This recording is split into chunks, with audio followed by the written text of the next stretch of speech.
আসসালামু আলাইকুম। সংবাদে আপনাদের সবাইকে স্বাগত জানাচ্ছি। আমি ফিরোজ তোহা। শুরুতেই সংবাদ শিরোনাম জানিয়ে দেব এই মুহূর্তে হাতে পাওয়া সর্বশেষ গুরুত্বপূর্ণ আপডেট বাংলা সংবাদ। শুরুতেই থাকছে শেখ হাসিনাকে আশ্রয় দিয়ে প্রতিশ্রুতি ভেঙেছে ভারত। ছাত্র জনতার গণঅভ্যুত্থানে ক্ষমতাচ্যুত শেখ হাসিনাকে আশ্রয় প্রশ্রয় দিয়ে ভারত গণতন্ত্রের প্রতিশ্রুতি ভঙ্গ করেছে বলে মন্তব্য করেছেন বিএনপির মহাসচিব মির্জা ফখরুল ইসলাম আলমগীর। এবারে জানাবো শেখ হাসিনা, শেখ রেহানা, জয়, পুতুল সহ ২১ জনকে আসামি করে আরেকটি মামলা। বৈষম্য বিরোধী ছাত্র আন্দোলন চলাকালীন রাজধানীর যাত্রাবাড়িতে মোহাম্মদ ফরিদ শেখ নামের এক ব্যক্তি গুলিতে নিহতের ঘটনায় সাবেক প্রধানমন্ত্রী শেখ হাসিনা, তার ছেলে সজীব ওয়াজেদ জয়, মেয়ে সাইমা ওয়াজেদ পুতুল ও বোন শেখ রেহানা সহ ২১ জনকে আসামি করে মামলা করা হয়েছে। জানাবো ভারতের বিভিন্ন স্থান থেকে অন্তত ৮ বাংলাদেশিকে আটক করেছে দেশটির আইনশৃঙ্খলা রক্ষাকারী বাহিনী। মহারাষ্ট্রের থানে এবং আসামের করিমগঞ্জ জেলা থেকে তাদের আটক করা হয়। মঙ্গলবার ভারতের রাষ্ট্রায়ত্ত বার্তা সংস্থা পিটিআইয়ের এক প্রতিবেদনে এ তথ্য জানানো হয়। এতে বলা হয়েছে, মহারাষ্ট্রের থানে জেলায় অবৈধভাবে অবস্থানের অভিযোগে ৫ বাংলাদেশি নারীকে আটক করেছে স্থানীয় পুলিশ। এবারে থাকছে মঙ্গলবার বাংলাদেশ জামায়াতে ইসলামী ও বাংলাদেশ লেবার পার্টি একসাথে এক মত বিনিময় সভা অনুষ্ঠিত করেছে। রাষ্ট্র সংস্কার, অর্থনীতি শক্তিশালী, পাচারকৃত অর্থ ফেরত আনা, আইনশৃঙ্খলা পরিস্থিতি, গণহত্যার বিচার এবং দেশের বিরাজমান পরিস্থিতি নিয়ে আলোচনা হয়। এদিকে নওগাঁয় ব্যাংক কর্মকর্তার স্ত্রী সন্তান হত্যাকাণ্ডে আসামির ফাঁসির আদেশ। নওগাঁ শহরের উকিলপাড়া আলটিমেট ড্রিম ভবনে নৃশংসভাবে ব্যাংক কর্মকর্তার স্ত্রী সন্তান হত্যাকাণ্ডের ঘটনায় অভিযুক্ত আসামিকে ফাঁসিতে ঝুলিয়ে মৃত্যুদণ্ডের আদেশ দিয়েছেন আদালত। মঙ্গলবার দুপুরে নওগাঁর অতিরিক্ত দায়রা জজ ২-এর আদালতের বিজ্ঞ বিচারক মোখলেজুর রহমান এ আদেশ দেন। রায় ঘোষণার সময় আসামি সুমন সরকার ওরফে টিটুকে আদালতে হাজির করা হয়েছিল।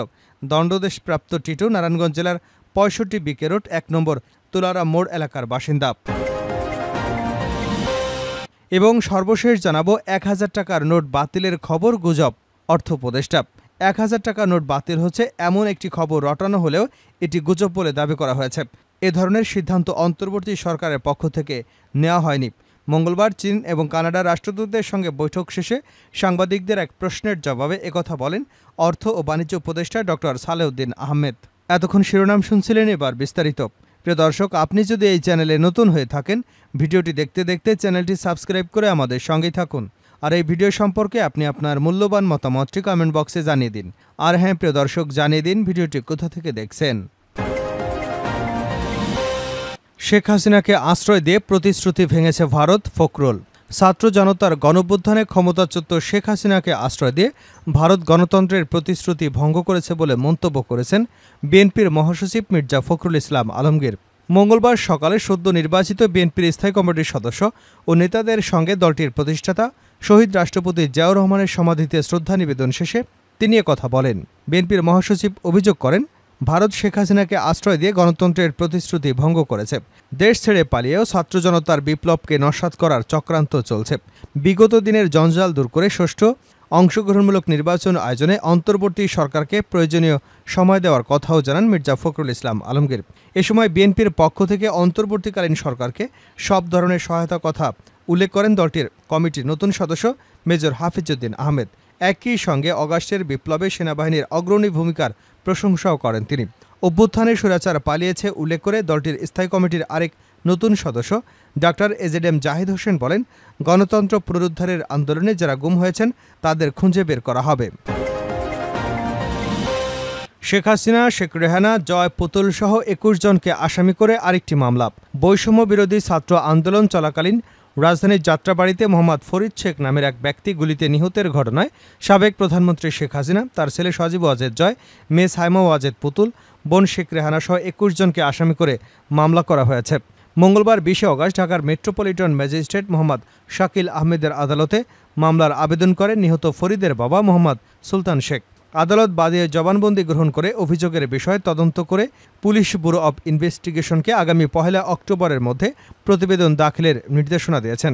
মামলার অভিযোগে বাদী উল্লেখ করেন, গত ৪ অগাস্ট শেখ হাসিনার পদত্যাগের এক দফা দাবিতে ছাত্র জনতার তুমুল আন্দোলন চলাকালীন বিকাল ৩:৩০টায় ফরিদ শেখ যাত্রাবাড়ি ফ্লাইওভারের টোল প্লাজার দক্ষিণ পাশের রাস্তা দিয়ে তার ফলের দোকানে যাবার সময় পুলিশের গুলিতে মারাত্মক জখম হয়ে রাস্তায় লুটিয়ে পড়েন। গুলিটি ফরিদ শেখের পেটের ডান পাশে লেগে বাম পাশ দিয়ে বেরিয়ে যায়। আশপাশের লোকজন জীবনের ঝুঁকি নিয়ে তাকে মুগদা মেডিকেল কলেজ হাসপাতালে চিকিৎসার জন্য নিয়ে যান। পরে চিকিৎসাধীন অবস্থায় 6 অগাস্ট হাসপাতালে মারা যান তিনি। এদিকে 5 অগাস্ট শেখ হাসিনা সরকারের পতনের পর তার বিরুদ্ধে এ পর্যন্ত 20টিরও বেশি মামলা হয়েছে। শেখ হাসিনা, শেখ রেহানা, জয় পুতুল সহ 21 জনকে আসামি করে আরেকটি মামলা।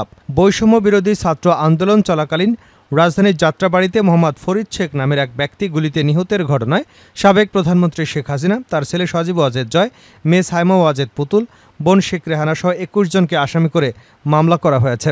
মঙ্গলবার 20 অগাস্ট ঢাকার মেট্রোপলিটন ম্যাজিস্ট্রেট মোহাম্মদ শাকিল আহমেদের আদালতে মামলার আবেদন করেন নিহত ফরিদের বাবা মোহাম্মদ সুলতান শেখ। আদালত বাদীর জবানবন্দি গ্রহণ করে অভিযোগের বিষয়ে তদন্ত করে পুলিশ ব্যুরো অব ইনভেস্টিগেশনকে আগামী 1 অক্টোবরের মধ্যে প্রতিবেদন দাখিলের নির্দেশনা দিয়েছেন।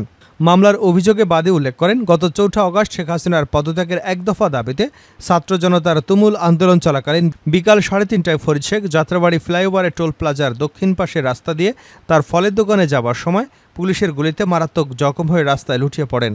গুলিটি ফরিদ শেখের পেটের ডান পাশে লেগে বাম পাশ দিয়ে বেরিয়ে যায়। আশপাশের লোকজন জীবনের ঝুঁকি নিয়ে তাকে মুগদা মেডিকেল কলেজ হাসপাতালে চিকিৎসার জন্য নিয়ে যান। পরে চিকিৎসাধীন অবস্থায় 6 অগাস্ট হাসপাতালে মারা যান তিনি। এদিকে 5 অগাস্ট শেখ হাসিনা সরকারের পতনের পর তার বিরুদ্ধে এ পর্যন্ত 20টিরও বেশি মামলা হয়েছে।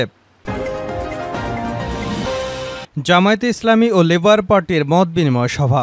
মঙ্গলবার বাংলাদেশ জামায়াতে ইসলামী ও বাংলাদেশ লেবার পার্টি একসাথে এক মত বিনিময় সভা অনুষ্ঠিত হয়েছে।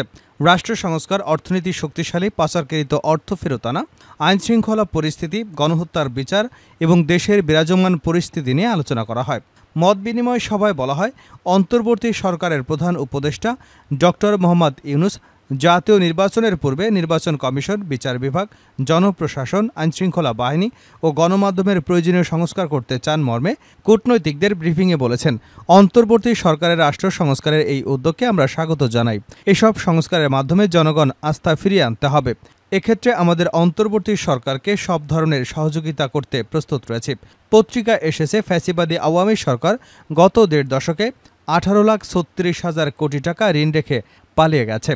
যুক্তরাষ্ট্রভিত্তিক গবেষণা প্রতিষ্ঠান গ্লোবাল ফিন্যান্সিয়াল ইন্টিগ্রিটির প্রতিবেদনে বলা হয়েছে, গত 15 বছরে বাংলাদেশ থেকে পাচার হয়ে গেছে 18 লাখ কোটি টাকা। তারা দেশের গোটা অর্থ ব্যবস্থাকে লুটপাট করে তলাবিহীন ঝুড়িতে পরিণত করেছে। দেশের অর্থনীতিকে শক্তিশালী করার জন্য বিদেশে পাচারকৃত অর্থ ফেরত আনার ব্যবস্থা করতে হবে এবং সকল সেক্টরে দুর্নীতি বন্ধ ও জবাবদিহিতা নিশ্চিত করতে হবে। আইনশৃঙ্খলা পরিস্থিতি বিনষ্ট করার জন্য ফ্যাসিবাদের দোসররা ষড়যন্ত্র করে যাচ্ছে। তারা ভিন্ন ধর্মাবলম্বীদের উপর হামলা করে সাম্প্রদায়িক সম্প্রীতি বিনষ্টের চেষ্টা করেছে। তাদের এসব চক্রান্ত বন্ধ করার জন্য রাষ্ট্রীয় আইনশৃঙ্খলা বাহিনী সহ সকলকে সোচ্চার থাকতে হবে। 1000 টাকা নোট বাতিলের খবর গুজব, অর্থ উপদেষ্টা। 1000 নোট বাতিল হচ্ছে এ খবর রটানো হলেও এটি গুজব। এ ধরনের সিদ্ধান্ত অন্তর্বর্তী সরকারের পক্ষ থেকে নেওয়া হয়নি। মঙ্গলবার চীন এবং কানাডা রাষ্ট্রদূতের সঙ্গে বৈঠক শেষে সাংবাদিকদের এক প্রশ্নের জবাবে একথা জানান অর্থ ও বাণিজ্য উপদেষ্টা ডক্টর সালেউদ্দিন আহমেদ। তিনি আরও বলেন, চীনে ঋণের সুদ হার কমানো এবং পরিশোধের মেয়াদ বাড়ানোর প্রস্তাব দেওয়া হয়েছে। বৈঠকে আগের চীনের রাষ্ট্রদূত ইয়াওয়েন বলেন, আমরা চলমান প্রকল্পে সহায়তা অব্যাহত রাখব। সচিবালয়, অর্থ এবং পরিকল্পনা উপদেষ্টার কার্যালয়ে ওই বৈঠক শেষে উপদেষ্টা ডক্টর সালেউদ্দিন আরও বলেন, 18 লাখ কোটি টাকা ঋণ মাথায় নিয়ে কাজ শুরু করেছে। এটি চ্যালেঞ্জ বটে। এখন থেকে ঋণের অর্থের ব্যবহারে গুণগত মান নিশ্চিত করা হবে।